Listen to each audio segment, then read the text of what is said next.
Welcome to the Half-Blood Report. Here we discuss Percy Jackson news, interviews, and all things Riordan. I'm Samuel, your co-host. And I'm Diego, your other co-host.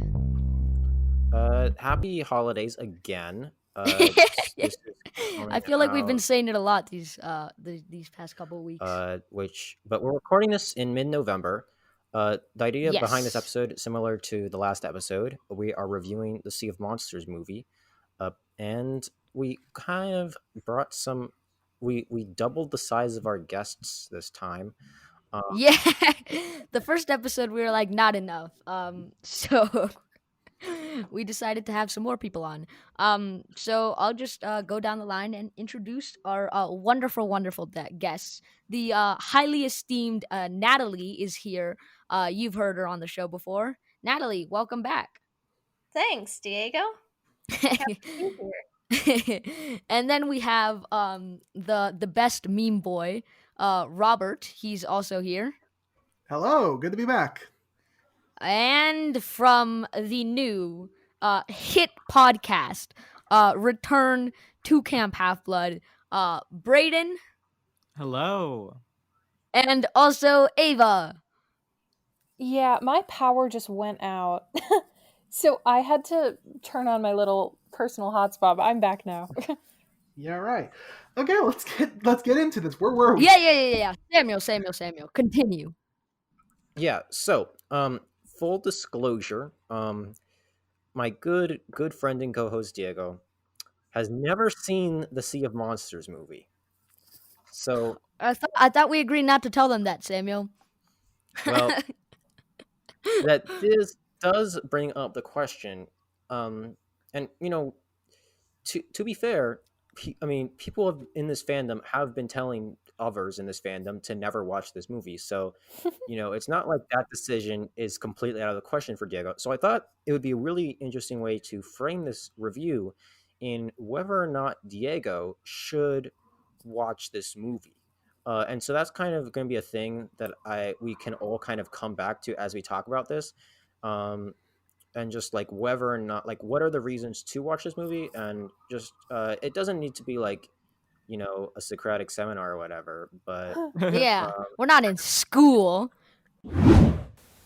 Hey everyone, it's Editing Samuel. So at this point in the podcast, my audio stopped recording for a few seconds, but it seems everyone else was able to hear me. So I just wanted to explain what I just explained to the others on the show. At the end of the podcast, everyone who has seen the movie will have 15 seconds to try to convince Diego whether or not he should see the film. Also, since we had 6 people on this episode, it was chock full of technical difficulties, many of which I'm editing out. Most of them ended up not mattering that much, but I'll tell you about one that did end up mattering, and I'll also keep some of it into the final cut. So a snowstorm knocked out Diego's Wi-Fi, so he had to leave about 20 minutes into recording. This was a huge bummer because the episode was supposed to be out whether or not he could watch the movie. So what I decided to do was just to record the rest of the episode with the guests and then play their 15 seconds to Diego later when his Wi-Fi was working, and so we could hear his decision on whether or not he would watch the movie. So now let's get back to the episode. Yeah. I like that idea. Okay, 30 seconds. Okay. I feel like that would be a really good way to end it. Oh, okay. Brayden. A little conclusion segment. Yeah. Brayden and Ava are about to suffer like 30-second recap PTSD. Very rough stuff. But I think we can kind of start the way we started our last episode. And if we just kind of each talk about our personal experience, like the first time we watched the movie, what we thought about it, how our opinion may or may not have changed. Sure. Anyone want to kick that off? I can go. Oh. Okay. I first watched it, I think as soon as I finished reading the book, because I read them a little late, and I was when I was in middle school, so like 2013-ish. Oh, God. So I think I saw them, like I was in like 6th or 7th grade or something, and I saw it right when it came out, but it was like I waited until it was like on Redbox, and so I saw it and I liked certain parts of it, but overall I was not the biggest fan. I There's this really cool montage at the beginning for those who have not seen, um, where Clarice does like this cool obstacle course, and like that makes the whole movie worth it for me. I thought that was the coolest thing ever. Mhm. But that was the main thing that I remembered from it. A lot of it I kind of blocked out because it was so wildly different from the book, and it just kind of really shook me. Um, yeah, that's my story with it. I don't remember when the first time was that I watched this movie. Um, I think I remember kind of watching it and being like, "What? Like, what even is this? Like, this isn't the book." I remember like the only part I liked was like Hermes at the UPS store. For some reason, I really liked that scene. Um, but I watched it for my own Percy Jackson podcast, and then I hated it, and then I watched it just now, and I hated it even more. So every time I watch this movie, I hate it more. So yeah. Yeah, I watched this movie for the first time in theaters the day it premiered. I was like all caught up with the books. Like I was reading the Heroes of Olympus books like as they were being published. Um, and so in 2013, when this movie came out, me and my brothers and my brother's friends, my dad made us all uh, Camp Half Blood T-shirts, and we all went and saw this movie in theaters. And I Aw. very distinctly remember starting off like it started off strong for 12-year-old Brayden. I think I was 12 then. Math. B- but then I remember just slowly like losing faith, and then it hits the end, and Kronos comes back, and I gave up on life there in that theater. For me, I also saw it opening weekend. My emotions from the first movie were like, I mean, it was bad, but like now they have Annabeth's actress with blonde Hmm. hair, and hey, they might do it right this time. It's the only movie that I've seen in theaters that I was like visibly angry towards the end, and I was considering walking out halfway through like the climax. Wow. So the funny thing is, I don't actually remember if I saw this in theaters, um, but it's really funny because it's one of the earliest memories I have of seeing a trailer in movie theaters. Was seeing the trailer for the Sea of Monsters, Hmm. and I don't know if this was just a weird promo that they only showed in movie theaters or what, but it's one of the weirdest trailers I've ever seen. Like so weird I might have dreamed it. Like because it didn't like it wasn't like showing clips and like telling you what the plot was. It was like 10 things you probably don't know about the Sea of Monsters movie. Hmm. And Yeah, Hmm. I feel like I remember that vaguely. and then I was like, okay, this feels like a dumb idea. And then the first one was, it's based off the Sea of Monsters book by Rick Riordan. And then I that's the most angry I've ever gotten That's at a movie perfect. trailer. And It was it was based on like, the book. Terrible. I personally cannot comment on the accuracy, though from what I've heard, I can tell that it's not very high. But I feel like that perfectly sums up the Sea of Monsters movie. well, it was like the audience was supposed to not know about the book. They're like, here's this fun fact. It's based off a book. Bet you didn't know it. Yeah, you're not supposed to if you want to watch this movie. And it it was so strange to me because I was like, well, no, I do know that it's one of my favorite books. Shouldn't you think that the people who want to watch this movie, you're going to show them a trailer and like say, based off the best-selling book, like, not, you probably didn't know, but it was based off this book, and that's this just a this very pretty distinct all memory right for me. book. But I actually remember my grandma got me the DVD, which feels like that kind of ages me in a weird way. Uh, and That's a DVDs, what are 15-year-old. those? and I would actually watch it like a lot. And I knew it was like really disrespectful for the book, but there were some parts of it that I just felt like, the as Ava said, the sort of Clarice scene at the very beginning of the film, I think is just super awesome. Yes. And it kind of perfectly characterizes Percy just at the start of the film. True. I agree. It goes downhill from there. Um, but something Yes, that it does. I could kind of move the conversation forward, something that I'm going to start with a really, really almost, I don't know what the reverse of a nitpick is, because this is a compliment for the movie. And then it's kind of going to go into my sort of broader view on the film that I just got when I watched it last night. But there's this, so when they're running out of the dining pavilion because they all think something's coming and they hear like thunderous noise or whatever, they're running out of the dining pavilion, and I had the speakers turned up all the way and I could hear someone yell Beckendorf, and I was like, what?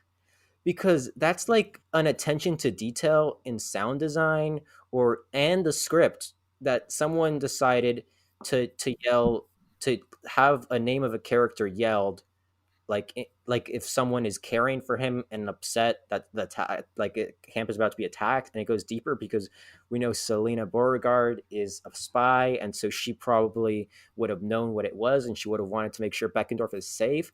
And I was just thinking about that, and I was like, this movie is a really bad adaptation in the general plot, right? It combines plot elements from the fifth and second book. It goes crazy. It combines scenes. It's like someone like made a cut and paste of just different chapters and then smushed it together and handed it in as an art project. But you'll go into the real finite details and you're like, wow, they actually tried. It was too late by the time Yeah. they were trying, but what? And so I was just wondering if any of you have that same thought, or if you're like, yeah, this is a dumb opinion. No, I totally understand what you're saying, Samuel, because when I don't remember what point it was actually. Some point like before the quest begins, but Percy, Annabeth, and Grover are all talking, and Grover's like, oh, it's when Percy's feeling sorry for himself about what Clarice said, because Clarice is like, you're nobody after that quest, Percy Jackson, blah, blah, blah. And Percy's like, wah, wah, wah, Clarice is right. And Annabeth and Grover are trying to cheer Percy up. And Grover's like, you recovered Ares' stolen chariot. And Percy's like, no, that was actually Clarice. And then he's like, what about the bronze dragon? And blah, blah, blah. And it's like, these are references to stories from the Demigod Files. Like, they're not even in the main True. books, and they're in this movie. And yet they got everything else wrong. And like, why did you put in these references to these books that everybody hasn't read, or these stories that everybody hasn't read, and yet you can't manage to like make the plot make sense? Why? Yeah.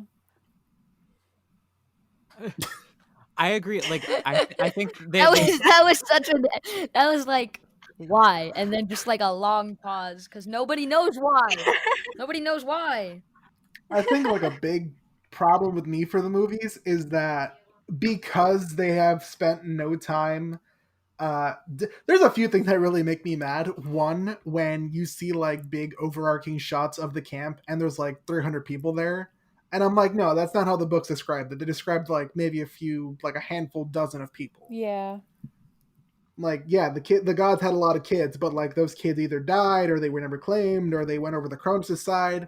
Some other things I didn't like was because the only people we ever really cared about was like the trio.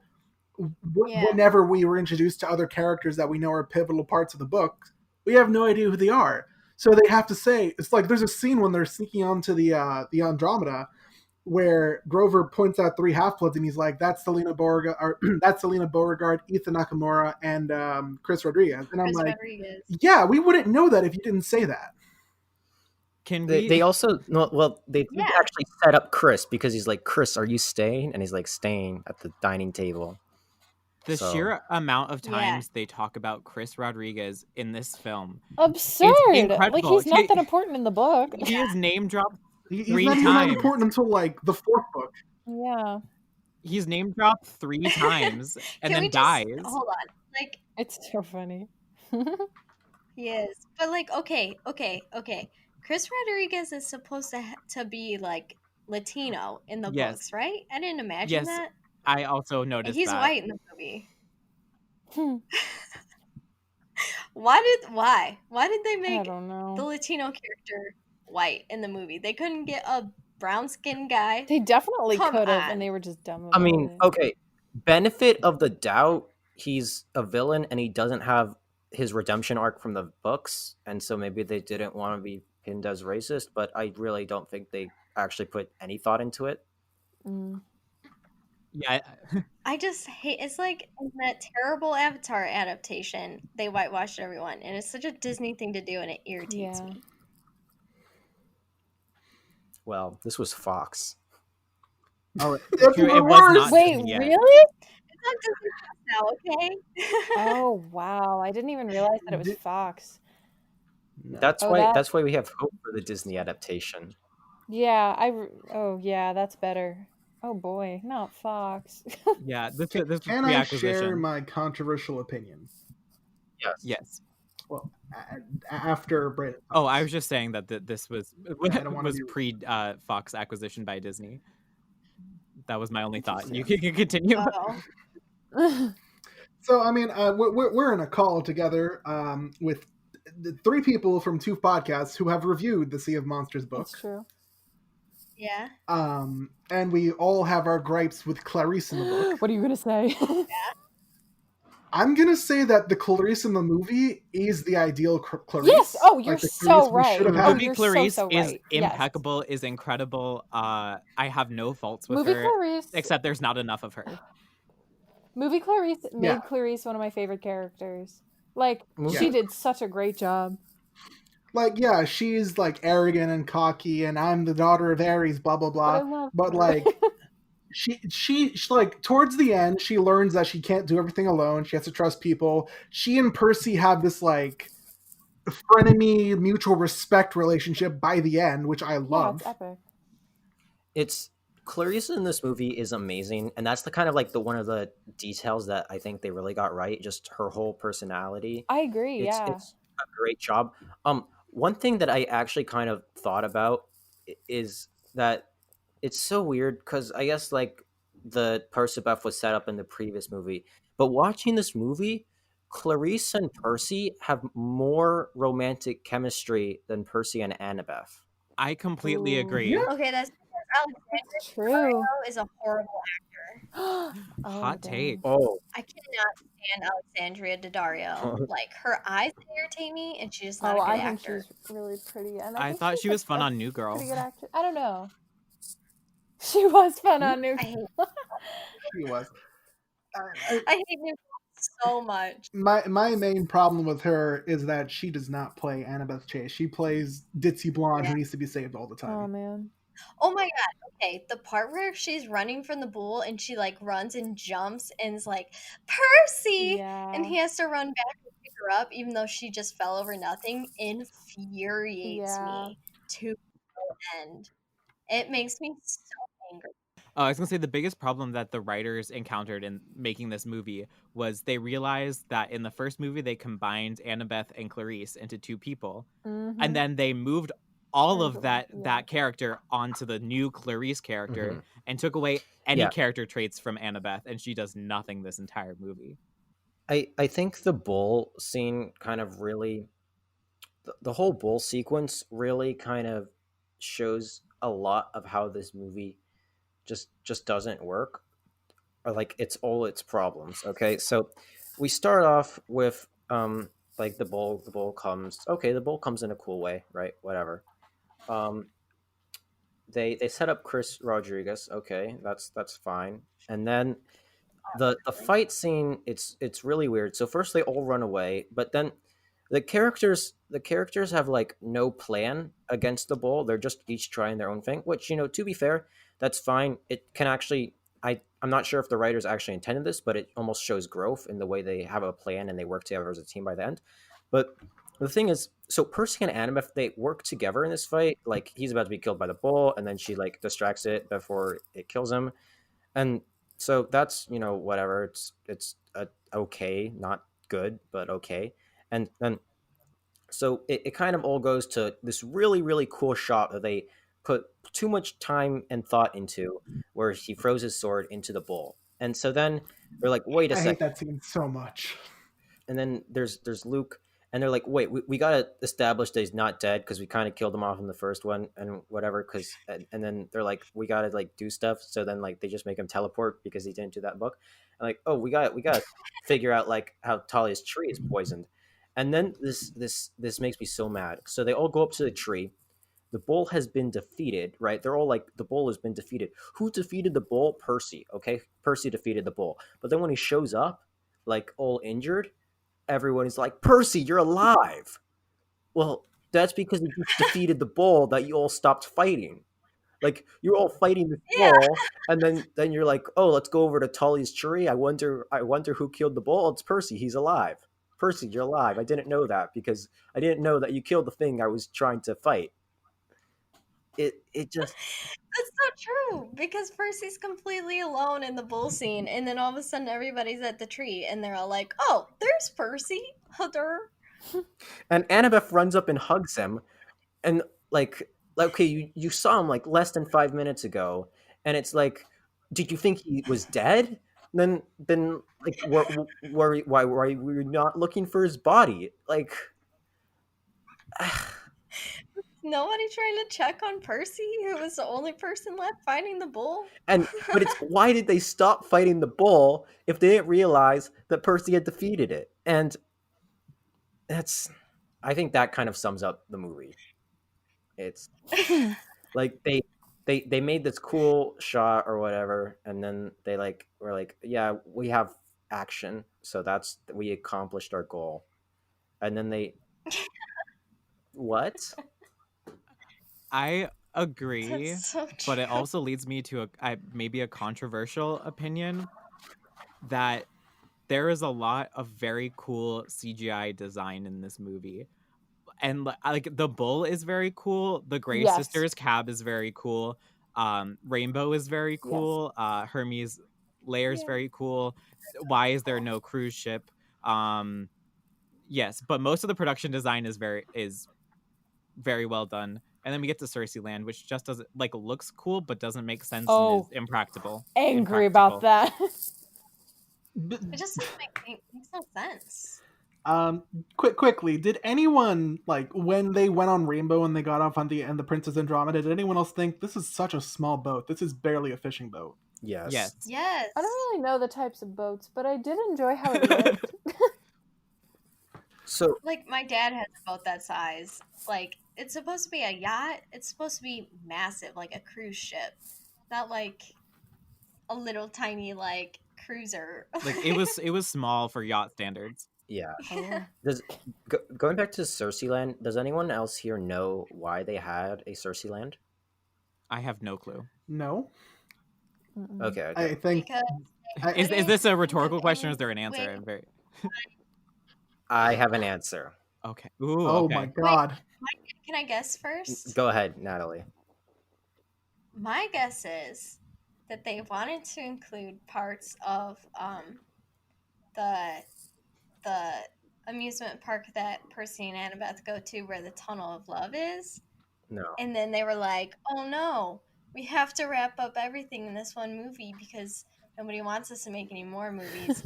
And then they put it in there. Well, Natalie, that would require them to devote a whole scene to character. Like, so no. They did not do that. It was there was they filmed a fight scene on the roller coaster, and it was like Oh my god. this big fight scene. So of course they have to write in a very very cool fight scene to add to the movie with a fight on the roller coaster, and then they cut it. No, Oh my god. that's so tragic. point? A fight scene would have made it a lot more worthwhile, I think. Like Yeah, watching it. They ruined they ruined the whole lair and the setting and everything for a deleted fight scene That's so on a roller sad. coaster.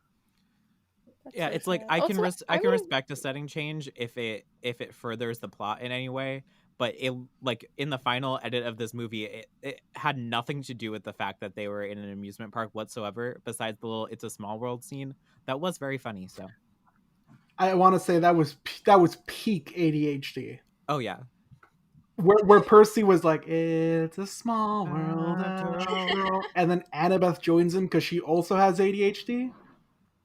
I agree. Like that was peak ADHD. You know what I hate about like the setting and like the whatever you might call it, the whatever you said earlier, So, the design Production or design. whatever, is Camp. Yeah, production design. I hate Camp Half Blood because it does not look Greek at all. Like there's True. supposed to be columns and stuff, and like the big house is supposed to be a farmhouse, but instead they designed it like this quaint like English garden, and it just doesn't make you sense. know Like what's there's nothing Greek about it at all. you know what's the funny part? None of it. 'Cause I hate it. I look at how they made Camp Half Blood, and I don't think Camp Half Blood. I think, oh, that's Camp Jupiter. Interesting. I wouldn't say that I either. kind of Am I the don't. only one who's alone in that? I don't know. I don't Like, feel that way, but that's fun though. I feel like I can imagine a Camp Half Blood that's in the woods, but I feel like the Camp Jupiter needs to be very much more in an open field, I just agree. because of the field of Mars and all the temples. Yeah, I agree with Um, that. but I just wanted to something that kind of before I sat down to watch this movie, which I had like not watched in like many years.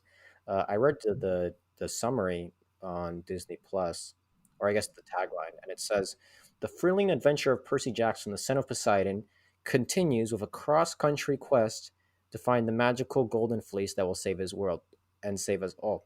So this was very very upsetting to me because he it continues with a cross country. They did not cross the country they did not cross the country in the book. They barely crossed it in this movie. Like they stopped in Washington D.C. and then they were like offshore Florida, like Yeah. and True. and then they I don't and can we just talk about Kronos? I don't Uh, want to. That's like that scene was when I was like, oh, I want to walk out of the movie theater. it goes from a it's it goes very from bad. a unfaithful like bad adaptation that it contains the elements to just a completely different movie so fast. True. And there's no build It up really that there's does. no they don't lay the groundwork for him to come back either. It comes out of nowhere. Yeah, Yeah. that was Yeah, I mean, very left field. I guess like Luke has Kronos' tomb and stuff. So in that way it's like they kind of lay the groundwork for it, but it just doesn't make any sense to have it right then. You know, like why does Luke get the fleece at all? Like, it just doesn't make One sense. thing that I Yeah. actually thought was funny about it was we always make fun of like movie villains for, like giving a big speech and then going to like a separate location to execute their master plan. But it was really, really unnerving in this movie when Luke didn't do that. Like his whole thing is like he doesn't even like say anything. Like he basically says, "You're my grandpa," when and before he like lays the golden fleece on the coffin.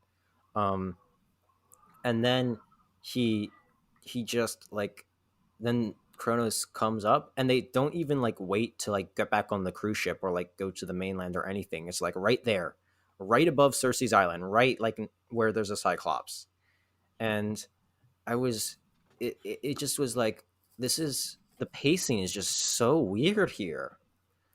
That was Yeah, a lot happens at the end. mhm. Yeah. Yeah, it's just a lot. Can we talk about how Annabeth just gets stabbed for no reason? And Yeah, like what is that creature? and it's like trying to emanate the feels of the stabbing scene in the fifth book, but also it's not even close. I not gonna It's lie to you, I would have been fine if It's she just like a died. random like wolf creature with a scorpion tail. Same. Huh? and it, Wait, what? Brayden would have been fine if she died. Oh, That's because she has zero character whatsoever. She's just a person Uh, who's like around. True. Yeah, there's no emotional attachment to movie Annabeth, especially in this movie whatsoever. She's just annoying. on the subject of like when she dies or quote unquote dies, the thing is it takes like they gotta have this big dramatic moment, so it like takes a whole minute before the golden fleece starts healing Annabeth. But the thing is, like, it takes like 2 seconds to like fix Talia's tree. It takes like 4 seconds to bring Kronos back to life. But it like they gotta wait like a minute before Annabeth is healed. And and then and the thing is they do this like cut where he's like Clarice, and then they like ignore the whole thing about how they even got back. And at the big finale scene, they bring Talia back to life or whatever. Annabeth is still wearing her torn up shirt, like where the stab wound was. Mm. Did anyone else find that super weird? Like that she went the whole return journey, got to camp, and doesn't like ever before. It was just like this movie does not care, but it also like put the detail at a separate location to have her wear the same outfit. Yeah. It feels like they put a lot of effort into the beginning of this movie and then gave up halfway through. True. I Yeah, agree with that. it does. And also, I feel like It's they like concentrated a lot of their effort on like the CGI and stuff. they worried more about what it looked like than if it was actually like a good movie. But it wasn't like super original. Like my sister was like, when she saw Kronos, she's told me that looks like the bad guy from Thor Ragnarok, and it is Oh, such Surtur vibes if you compare them. It is That exactly I the was same like, yep, design. that it does. I mean, this movie came first though. It, I would say this movie is structurally definitely a Marvel movie, Hmm. Yeah, Interesting. Yeah, I like that. but not a Uh, good one. not It's a a good DC one. movie. Oh, whoa, wow. the Justice League. Yeah. You know what I hate This is is like like if the Josh randomness. Whedon had like filmed even more scenes of the Justice League, and there was like two Zack Snyder in the entire thing. That's what I think it is. Yeah. Another thing uh, about the movie that's dumb is when they get stuck in the stomach and they're like, "What do you think happens in the stomach? Like what usually happens in a stomach?" And I was like, "Well, usually not like a big furry spiky thing, probably." Um, but so then Percy comes up with a plan. Percy comes up with so many plans in this movie that they could have given to Annabeth. Like they could have given her like the Yeah, defining plan maker, but nope. Percy comes up with like every other plan. True. Um, But then Percy would do nothing at all. but so the oof. thing is, and then he's like, Clarice, you know how to steer this thing? Okay, I'll shoot. When they could have just had it like the son of the sea god, like can actually drive the boat, and the daughter of the war god can shoot a weapon. And they were like, nope, let's do the boy shoots the gun, and then the girl does the boring ship driving. And I was Nah, Sam, Well, you're asking too much of them.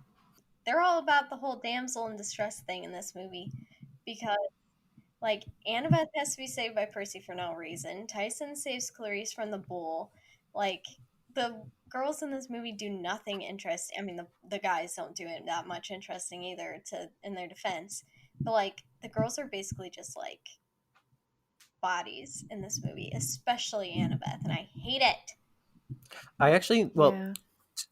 I partially agree with that point. I have to say, to be Clarice is actually the most interesting character in this movie, So true. in that she has a personality, So true. and so I do think she plays a critical role in the movie for that. Though plot wise, she doesn't do much.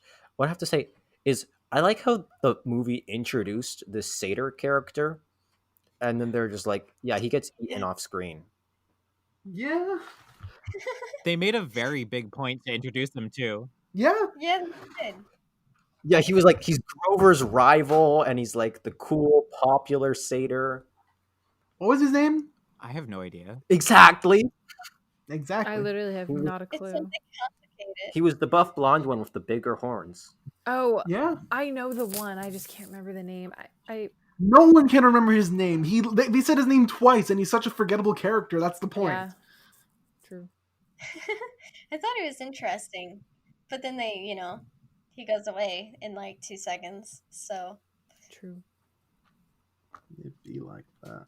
How You did know how what? did Grover get the dress? We don't know. There's like this weird period in between when he was kidnapped and when he shows up again. That at some point he just gets addressed and convinces Polyphemus that he's a female Cyclops. And a giant one eye. I Can't did forget. love the Yeah. construction Yeah, paper the eye giant on his forehead. Me too. yeah, it's pretty funny. Mhm.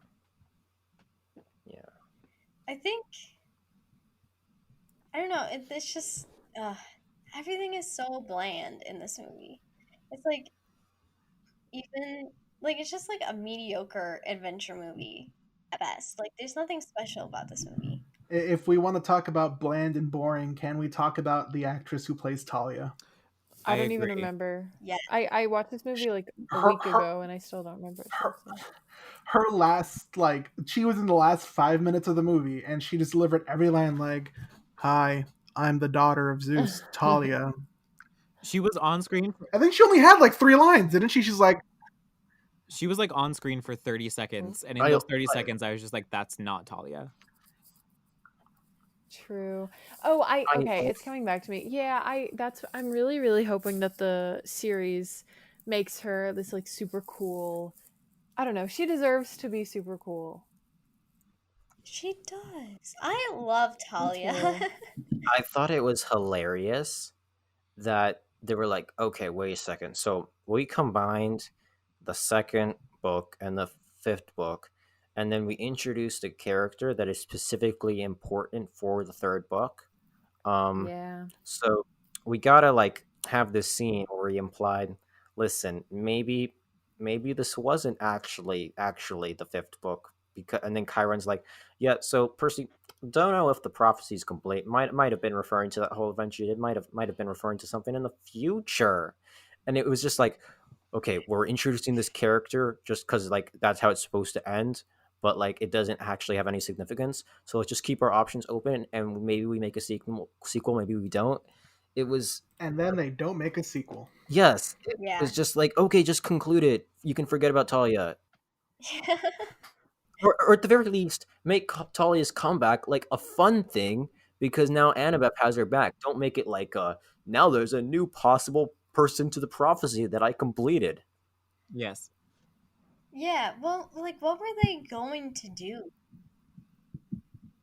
Don't know. I have Well, they had no to idea. combine the Titan's Curse and the Battle of the Labyrinth. The Battle of the Cursed Titans Labyrinth. Oh, that would have been interesting. I think that would have made me a little angry. Because I like them both but so separately. Honestly, a movie I would see. But also, like, I like them both as different entities so much that if they added them, I'd be like, oh, like, I'd get so worried that they would, like, this is about Zoe Nightshade. Like, she's my favorite character, and I would not like her to lose any of her spotlight time. So thank goodness this theoretical adaptation does not exist. Can I say my most controversial opinion of the entire thing? I'm a little scared. Yeah. Despite I watched this again and I got angry that they got things wrong, and I got annoyed at the jokes, and I'm like, these aren't the characters. Despite all that, I kind of enjoyed myself. Oh, I agree. I Yeah. agree. I agree too. I do not. I had a hilarious time. Like me, my sister, my friend, we watched this, and it was fun. Like you can make fun of some parts of it, and there are some parts that kind of are enjoyable. Um, but like feel like it doesn't reach the level where it can be cult, but I feel like it almost reaches the level where it can just be a bad movie that it's good. in a like, but it's like right on that like line where it takes itself like seriously, but it could almost be camp. To answer that, I just need to say one thing. What are you doing? Don't walk on my roof. That was Wrong movie, Robert. don't walk on That's my wait. roof. Don't walk on my roof. Just the way that he genuinely looks at Percy and he's like, dude, what the heck? Why are you on my roof? Yeah, that was funny. Remember when they were like, there was like hate going around on the internet over these movies, and the guy who plays Luke like tweeted that, and he was like, "Hey, I was the only good part of this entire movie." And I'll agree, like Jake Abel was the best Yes. casting in True. these films, He's great. and Stanley Tucci. Oh my god, Stanley Tucci, can we talk about him? Okay, but there's like no situation that Stanley Tucci isn't great. Exactly, he's phenomenal in this movie. Julia and Julia, anyone? That's one I haven't seen, but I think he's so wonderful. Like, but what I think is very funny, I brought this up on Return to Camp Half Blood, but it's so funny to me how they lost Pierce Brosnan but gained Stanley Tucci. So they kept that like same level of like star power, but they were like, and they were like, we just don't have the money to have these two in the same room. Like, We're surprised we made money with the first one. true. Did they They make made money with so That's much good. money That's with that true. first movie. That first movie made Oh, because so people had much money. expectations. Yeah. And Oh, it also, So, the first movie drew a lot of attention to the books in general. Like it got a lot of people into the books. Even if it wasn't a faithful adaptation, it like brought Percy Jackson into the center of pop culture. Yeah. yeah, that makes sense. just to answer the question, The Lightning Thief had a budget of $95 million and it made $226 million in the box office. Whoa. And in case anyone wants to know the same about Sea of Monsters had a $90 million US dollar budget and they made $200 million in the box office. Wow. That's kind of shocking to me. Like, I don't know why I didn't expect that one to break even, but it went above and It beyond. didn't break even. It didn't break even. It went above Well, and exactly. beyond. I wasn't even expecting it to break even. And they still couldn't make a third movie. I would have had fun. Even if it was bad, I would have had a great time going to see it, you know? I agree. What do you all think? Is this better or worse than Lightning Thief? Ooh, Ugh. it's just different. I mean, It's I stand by both. They got more things wrong in this movie than they did in the Lightning Thief movie, but this is more enjoyable to watch than the Lightning Thief movie. yeah, I feel like Yeah. there were more extremes with this one. Like, I feel like the worst things were so much worse, and the better things were just like a decent amount better. So I really don't know. But it still maintained that equilibrium of like bad. I have more nostalgia attached to the first one. Like the first one has a special place in my heart from like nostalgia purposes and watching it a zillion times. And then this one is like, there's some fun moments. I'd watch it again. Maybe. I'll be happy never to have to watch either of these movies ever again. Well, we're watching them again. No, we're not. I think this one is just like, oh god, I don't know. I feel like The Lightning Thief is worse, but this one isn't good. That being said, That's fair. If I had to choose one of the Percy Jackson movies, if I had to choose like one Percy Jackson movie you can never see again, one Percy Jackson movie you have to watch like every week for the rest of your life, I would definitely choose to watch Sea of Monsters. Really? Just because That's interesting. it's, I mean, I do have more fond memories of it, but it's also just like the Lightning Thief isn't very like there's nothing about it that makes me happy. And like the Sea of Monsters, there are things that make me angry in it, but the anger turns into happiness. Like by the end of the movie, my anger has like aged like wine into happiness. Like, and so that's kind of my. I really don't know which way I'd go with that. That's tough because When I think about The Lightning Thief, there are a lot of parts I enjoy about it. Like, I like the AC/DC song that plays when the bus is zooming down the highway, and I like the whole Medusa sequence. And I like a lot of it, even if it's not true to the book. I feel like it just feels like more of an adventure than The Sea of Monsters.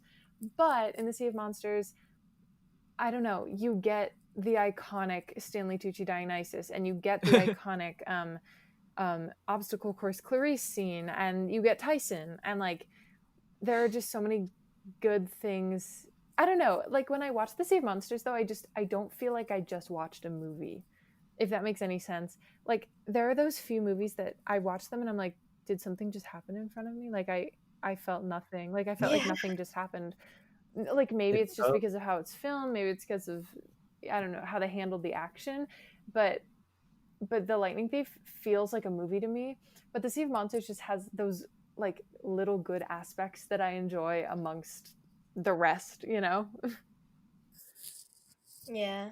Like Sea of Monsters isn't like a cohesive movie. To me, Sea of Monsters feels more like a Buffy the Vampire Slayer episode than it does feel like a Percy Jackson movie. I agree. And the best part of that is Giles from Buffy is Chiron in this. And I know that's missed on a lot of people, but I really like that detail. I love how, like on Floor 600, we always talked about how much Chiron sucks. And then in this movie, Luke is like, Chiron isn't everything that you think he is. He keeps things from you. And I'm like, thank you! For once, Luke said something true. My opinion of Chiron has changed a lot recently. Well, the thing is, this movie, like, Rick Riordan does a really good job in showing the intricacies as to why Luke is partially right, but why like Percy is more right for standing by the gods, and Yeah. then this is just like, I guess Hermes is a good guy, and like Luke races all the valid points, and then he gets eaten. Yeah. So now I kind of want to go into the 30-second thing. I will do a timer. Anyone really excited to go first? No. Thanks for volunteering, Robert. Gosh, dang it. What am I doing in my 30 seconds? Telling Diego whether or not he should watch the movie and why. Okay. Okay. 3, 2, 1. Diego, my man, you gotta watch this movie for a few reasons.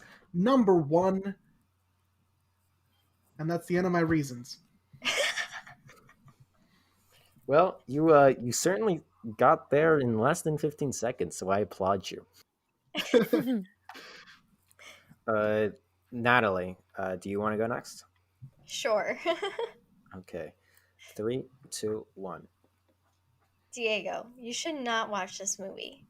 Because not only is it a terrible adaptation, but it just doesn't make sense. The characters are boring and bland.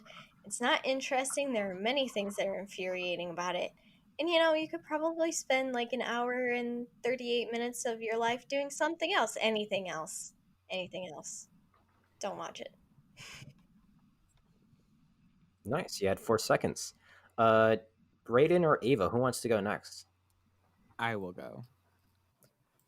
Cool.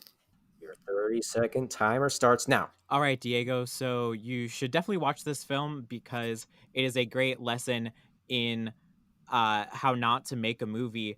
It's fun to look at and to laugh at. And I think it's a great case study in how corporate America ruins literature and filmmaking. Also, Clarice is good, and the Grey Sisters cab is fun. I love Yvette Nicole Brown. Thank you for coming to my TED Talk. I agree with all of that. Wow, just made it. I'm ready whenever. Okay, go. Okay, Diego, I definitely think you should watch this movie, but you should have some reservations. Do not expect it to be like the book. It is a separate experience. So take it with a grain of salt.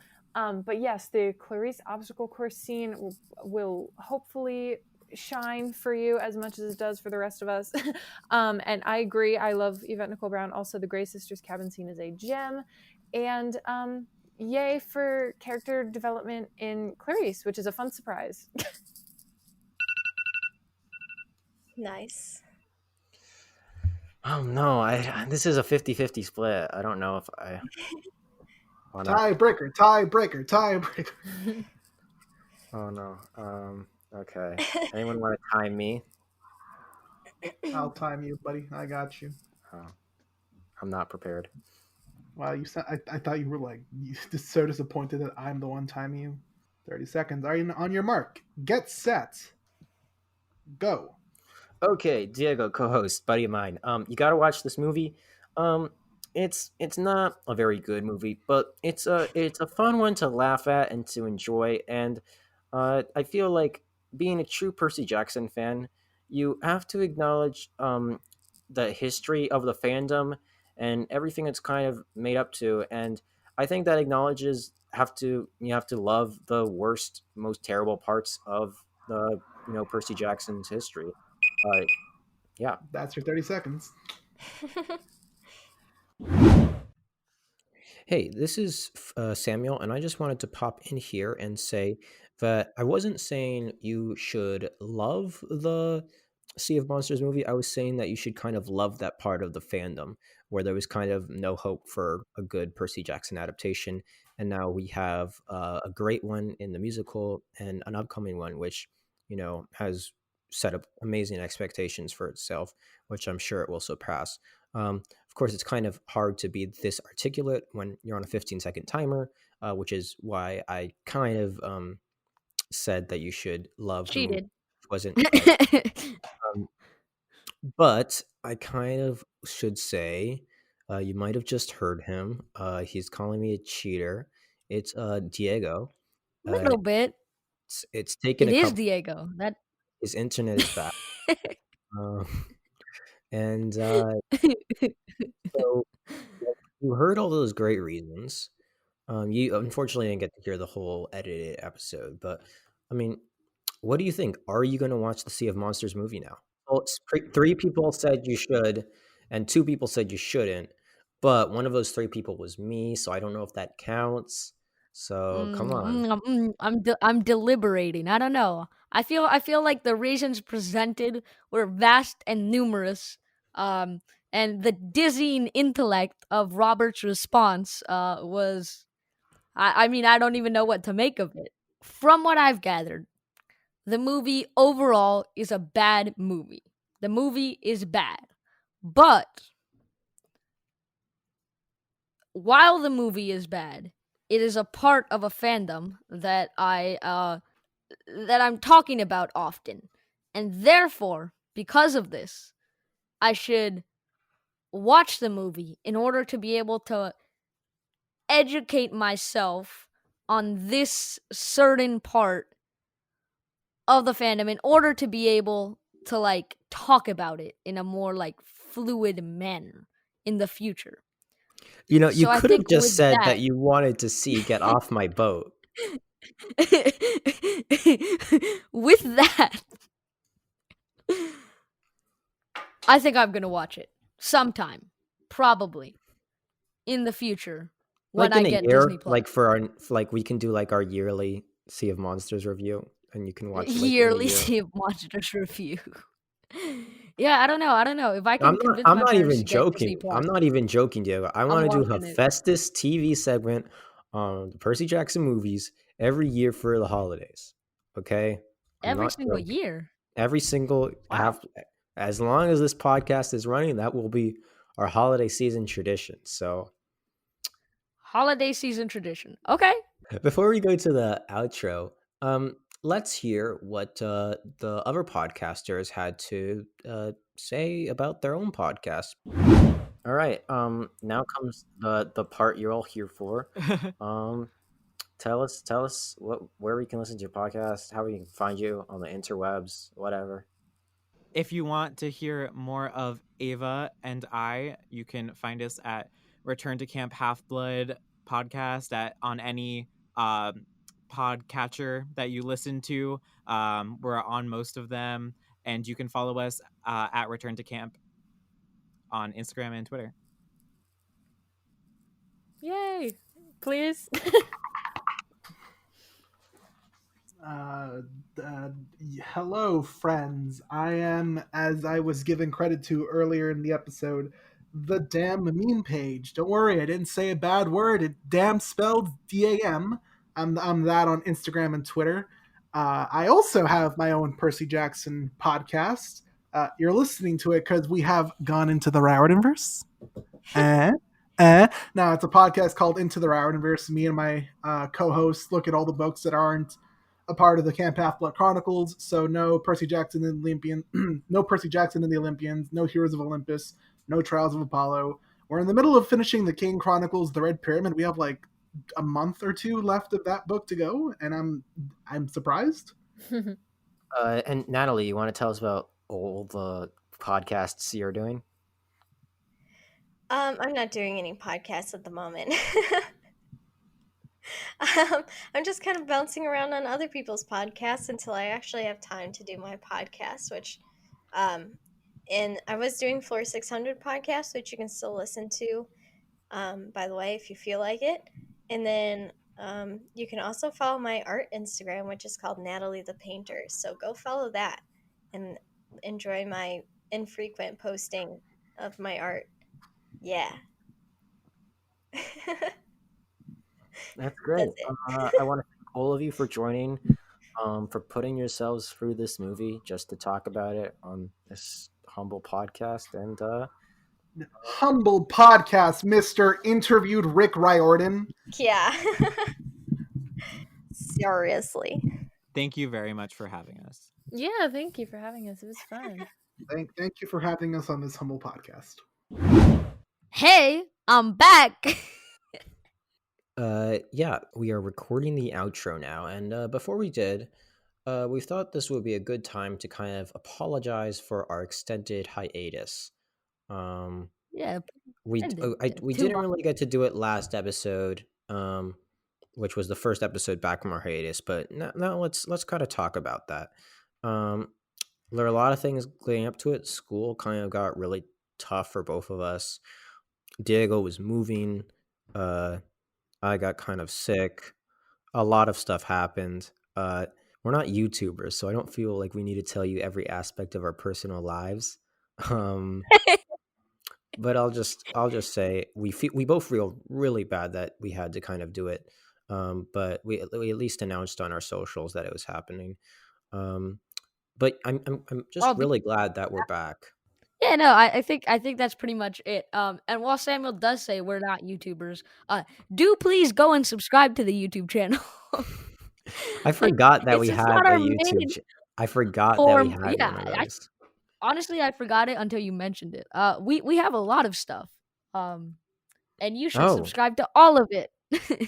I mean, yeah. Now that Um, we're back, we're gonna be like now posting that we're all the back, good content. So yeah, all the good content. where where should they find out about that, Diego? Oh, I faintly remember having a Twitter. Um, I think it was at Half Report. At Half Report is our Twitter. That's Yeah, correct, you could. Diego. You're You, a memory my God, genius. I guessed it. I guessed it, Samuel. Not only am I a genius, I apparently have amazing memory as well. I think it's a side effect. Um, but if I'm getting this right, we also have an Instagram. Uh, yeah, it wasn't Half I'll give Report. you a It hint. was Yeah, it's different than our Twitter. the Half Blood Report. I think it was. Yep, that's what it was. I was Half Blood really Report. worried The Half that Blood you were Report. actually gonna like get people confused and send them to the wrong place.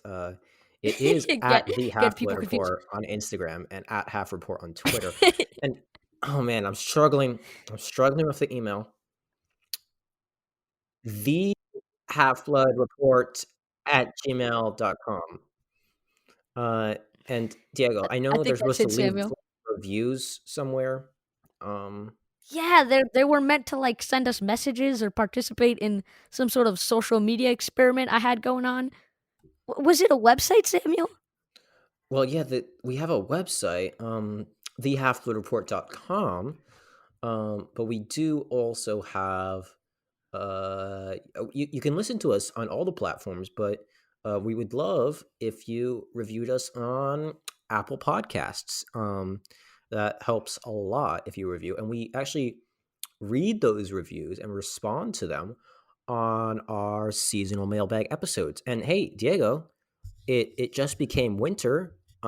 It just So became winter, so you know what that means. Whenever we got a lot of exciting stuff coming up, but I think we gotta squeeze a mailbag in there, Samuel.